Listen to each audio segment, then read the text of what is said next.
हर खबर पर होगी आपकी पकड़। डाउनलोड कीजिए एबीपी लाइव ऐप।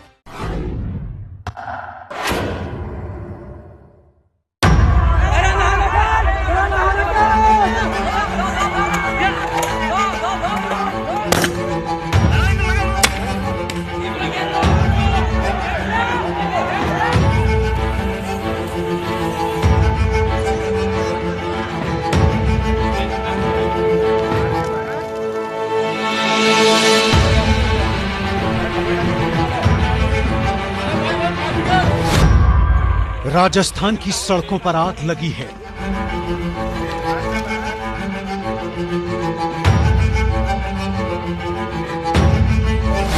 दो लोगों की जान जा चुकी है।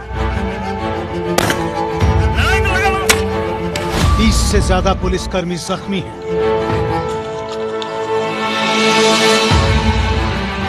दर्जनों गाड़ियां जलकर राख हो चुकी हैं। 20 किलोमीटर से ज्यादा बड़ा इलाका प्रदर्शनकारियों के कब्जे में है।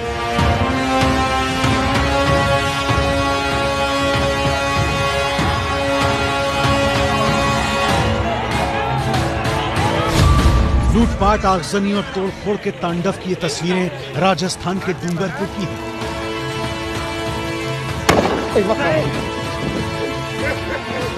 और बड़ा सवाल ये है कि प्रदर्शनकारियों की बेकाबू हिंसा के सामने राजस्थान की सरकार क्या कर रही है। सबसे पहले आपको ये बताते हैं कि कौन है ये प्रदर्शनकारी और क्यों आग लगी है डूंगरपुर में। क्या है पूरी कहानी। दरअसल करीब 2.5 साल पहले 12 अप्रैल 2018 को आदिवासी क्षेत्र में शिक्षकों की भर्ती के लिए 5,431 पद निकले थे। आदिवासी इलाकों को टीएसपी एरिया कहा जाता है, जिसमें एसटी वर्ग को 45%, एससी को 5% और सामान्य वर्ग को 50% आरक्षण है। इस भर्ती में सामान्य वर्ग यानी जनरल कैटेगरी के लिए 2,721 पद थे। परीक्षा के बाद एसटी और एससी वर्ग के तो सभी पद भर दिए गए, लेकिन जनरल यानी सामान्य कैटेगरी के 2,721 पद के मुकाबले सिर्फ 1,554 परीक्षार्थी ही पास हुए और उन्हें पोस्टिंग दे दी गई। लेकिन सामान्य कैटेगरी की 1,167 सीटें जो खाली रह गई थीं, उन्हीं सीटों के ऊपर ये पूरा आंदोलन खड़ा हुआ है, क्योंकि एसटी वर्ग के आदिवासी लोगों की मांग है कि इन खाली पदों को एसटी वर्ग की सीटों से भरा जाए।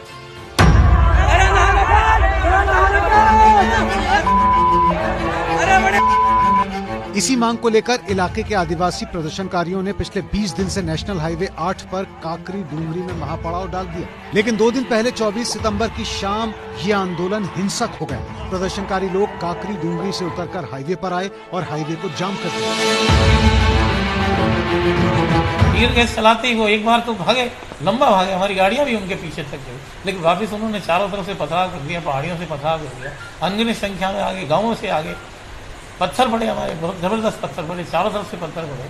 तो हमने मैंने हेलमेट और वो जैकेट पहन रखा था और मेरा कमांडो मेरे साथ में था, लेकिन उसके बावजूद जब वो सारे लोग गांव से आगे तो पुलिस की भी कोई सीमा होती है। पुलिस, इतनी पुलिस कहाँ से आती? इन्होंने सारे रास्ते बंद कर दिए थे हम लोगों के।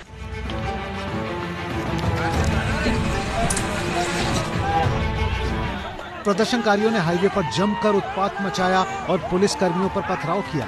सड़कों पर मचे इस उत्पात में डूंगरपुर एडिशनल एसपी गणपति महावर समेत करीब 1 दर्जन से ज्यादा पुलिसकर्मी घायल हुए और कुछ को गंभीर चोटें भी आईं।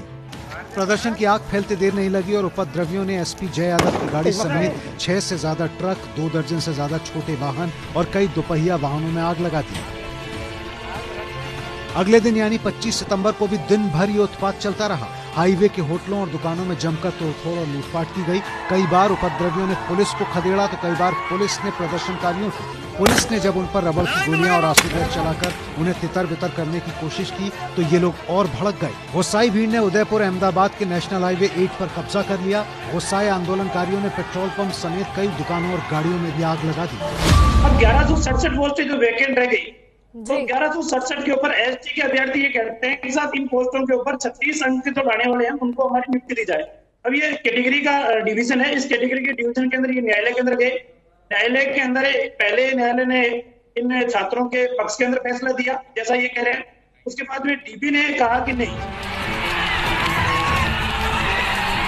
मुख्यमंत्री अशोक गहलोत ने भी एक ट्वीट करके शांति बनाए रखने की बात कही। इसी हिंसा में शनिवार की शाम को खेरवाड़ा में पुलिस कर्मियों और उपद्रवी लोगों की भिड़ंत के दौरान 2 लोगों की मौत हो गई। मरने वालों के नाम तरुण आहरी और अल्पेश हैं। इस पूरे मामले को लेकर प्रशासन का दावा है कि पूरी हिंसा नक्सली विचारधारा से प्रायोजित है। डूंगरपुर, बांसवाड़ा, प्रतापगढ़ और उदयपुर में धारा 144 लगाते हुए इंटरनेट सेवाएं बंद कर दी गई हैं और पूरे उदयपुर संभाग में रविवार को होने वाले पंचायत चुनाव भी रद्द कर दिए गए हैं। प्रशासन का दावा है कि भीड़ में झारखंड और दूसरी जगहों से कुछ बाहरी लोग घुस आए हैं जो बातचीत नहीं होने दे रहे और हिंसा को बढ़ावा दे रहे हैं। झारखंड और छत्तीसगढ़ के लोगों का दावा इसलिए किया गया। इसके अलावा प्रशासन का मानना है कि पूरे बवाल के पीछे राजनीति है। डूंगरपुर में हो रहे हिंसक प्रदर्शन को लेकर करनी सेना के राष्ट्रीय अध्यक्ष सुखदेव गोगामेड़ी का भी एक बयान सामने आया है, जिसमें आरक्षण से छेड़छाड़ करने पर आंदोलन की चेतावनी दी गई है। डूंगरपुर में उपद्रव हो रहा है। NH 8 को उन्होंने अपने कब्जे में ले रखा है और पूरा जोर शोर से सरकार पीछे हटी हुई है। तो वार्ताओं का दौर चले, सरकार उनको कुछ भी दे, SC ST को दे, ST को दे, हमें कोई आपत्ति नहीं, पर जनरल कोटे के साथ छेड़छाड़ हुई तो बर्दाश्त नहीं होगा। करनी सेना आंदोलन करने के लिए मजबूर होगी। आज यानी 27 सितंबर को मौके पर तो शांति रही, लेकिन प्रदर्शनकारी काकरी डूंगरी पर डटे हुए हैं। वहीं पुलिस ने मोतली मोड़ पर मोर्चा संभाल रखा है। और रही बात शिक्षकों की भर्ती की 1167 पदों के लिए, तो राज्य सरकार ने सैद्धांतिक तौर पर यह सहमति जताई है कि इसके लिए सुप्रीम कोर्ट में एक SLP दायर की जाएगी।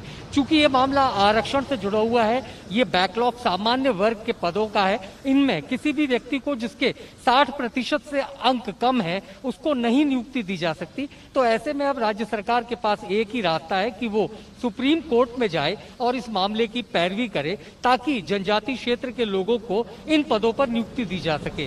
तो कुल मिलाकर राज्य सरकार अपनी ओर से इस पूरे मामले को ठंडा करने में जुटी है। अधिकारियों को जयपुर से भेजा गया। जनप्रतिनिधि 2 दिनों से डूंगरपुर और उदयपुर में डेरा डाले हुए हैं।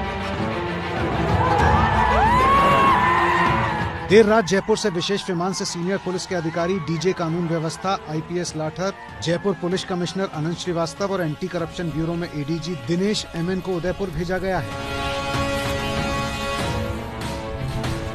अभी तक करोड़ों रुपए की प्रॉपर्टी आग के हवाले की जा चुकी है।